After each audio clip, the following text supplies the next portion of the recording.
fast-acting carb, and it can lead to hyperactivity in vulnerable adults. At L'Oreal, I work on ensuring that our websites, platforms, and apps are designed for all. I think what it feels like to me right now is the more that people want me to do something, the more scared I am that I'm not going to do it well. Like, think about, let's say your name is Charlotte, right? Maybe it is. And you're at a karaoke bar with your friends, right? Your shoulders are moving due to the music. And somebody's like, one of your friends goes, Charlotte, you should do karaoke, please. Oh my gosh, Holly. Maybe you'd be like, My daddy gets unicorn. Okay, I'll do it. That's fine. Then, think about it, instead of that, your friend is lightly encouraging you. The entire bar, and actually the restaurant next door is like, Charlotte. You'd be like, wait, I have to be good. You know what I mean? I feel like Charlotte right now, and I don't want to be bad. By the way, if you've never been here before, stick around. This is my second channel where I basically make these videos where I talk for like 40 to 1 hour, 40 minutes. I write stuff down on my notes app, and then you tell me if you like them or if you think they're funny. Only rule is you can't get mad if it's boring. That's the agreement that we've entered here. Actually, there are 2 rules. You can't get mad at me at all. There's just no anger allowed. That being said, third rule, I can get mad at you for anything, and I mean anything. By the way, I just want to say this. I just want to make this clear. Thank you, Trisha, for inviting me on your podcast. I appreciate it. Also, this might sound weird after that, but I am mad, not at her, but at you. But as we discussed, that's well within my rights.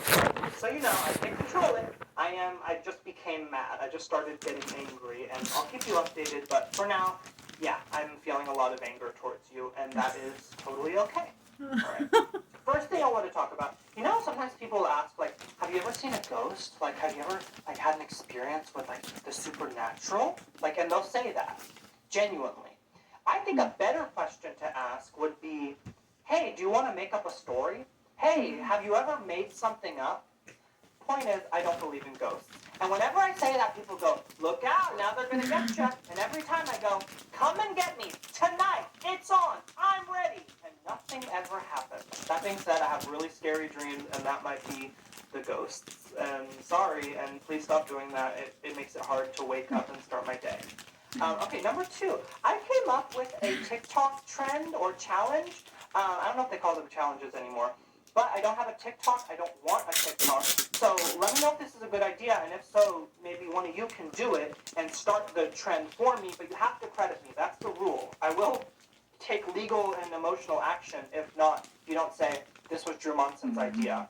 And like give like a funny smile. That like a smile that makes your teeth look bad, you know? So here it is. It's called the I Already Have That challenge.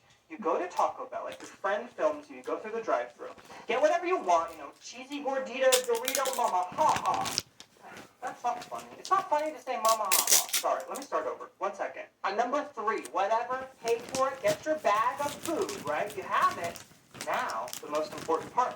You drive to a different Taco Bell location, order the same thing at another drive-thru. Like, can I get a number 3? And then once you pull up to the window where they give you your food, you pay for it. You're like, do you guys have Apple Pay? Oh, that's right, you do. I've been here before. And they go, here's your food. Take out the first number 3, all of a sudden, and look at them and go, I already have that. And just stare at them. Like you're confused, like almost dumbfounded. And just see what they say. Just go, I already have it. And they go, well, do you not want this? Just go, well, I already have it. They go, do you want 2? And you go, I already have, like, open up the, be like, look, beans, cheese, cheesy gordita, like, have your friend even be like, yeah, he's already got that. Like, really confuse them. As I'm saying this, I'm realizing it's rude and it's a waste of their time. Don't do this, actually. Scratch that. Don't do this. And if you do, you're a bad person.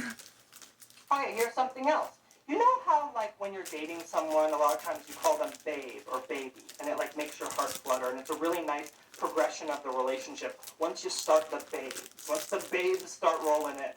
And, you know, when you call your dad or your mom, dad, mom, that's not their name, right? You're just calling them. You don't call them by their name. Maybe you do, but I call my dad, dad. I call my mom, mom. It's not their name. But when you get in a new relationship, you break up with the first babe or baby, you start calling someone else babe or baby. I do, like, that's just what people do. It's weird, but it's normal. It's one of those things. I think that you should give the next person a different name, and I think it should be acceptable to talk about your ex and say, and then baby said, and if they go, you mean me? Go, no, no, no, you're honey. You know, you understand what I'm saying? Like, they shouldn't get mad at you if you go, and then babe was like, you know what, I came here with babe once. And they're like, excuse me? That's her name? Am I supposed to call my dad, you know, Jack all of a sudden? Just because, you know, he divorced my mom? It's not exactly the same, but they'll get it. They'll get it. So I feel like I'm being too silly today. Just like to say something sincere. I've actually had a pretty good week. I haven't been wanting to, like, you know what as much. You know what could mean a lot of different things. To be clear, it's not something you do in the bathroom, and it's not something you do in the bedroom. Actually, Which one? that. Look at these I'm cards. talking about. Sorry. I'm glad. Also, I have a little story. Let me know if it's interesting. I met my friend's Which new one? girlfriend recently. Like, it was the first time I met her. Yet. And we all went I'm out thinking to eat, a little right? bear. And it had one of those moments where, like, we were all sitting at the table, and Little my bear. friend the friend that I know, went to, like, and she goes, uh-huh. And she wasn't rude, They but glow. every dad she's ever met from breast. You gotta make choices. Look at the tags now. Who gets who? Kelly is definitely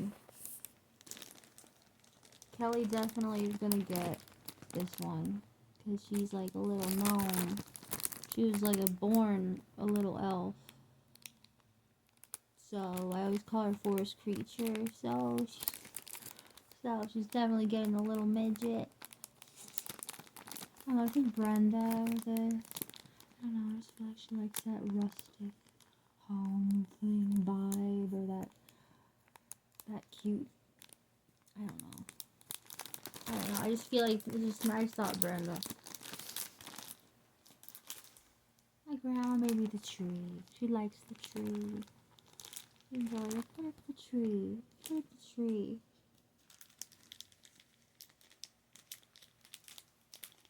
Who gets the jingle?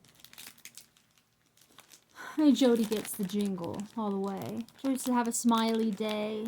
Jingle all the way. Feels very Jody. I was saying my mom probably get the Santa. Look at the Santa. Because, you know, see what she says about Santa? She goes, she said, she goes, my mom never told us about Santa growing up. She always says it's about Jesus, and you talk about Santa, there's no man that comes down the chimney. She says, you're taking glory from God by not mentioning God at Christmas. It's about Jesus, and it's Jesus being born and saving the world. And so, you know, that's what it's about. It's not about, there's no man coming down the chimney. She goes, Santa's scary. She goes, I think it's strange that people teach their kids if they sit on a strange man's lap, he'll make all their dreams come true. Is that funny? She's a comedian. So I'm gonna give her Santa.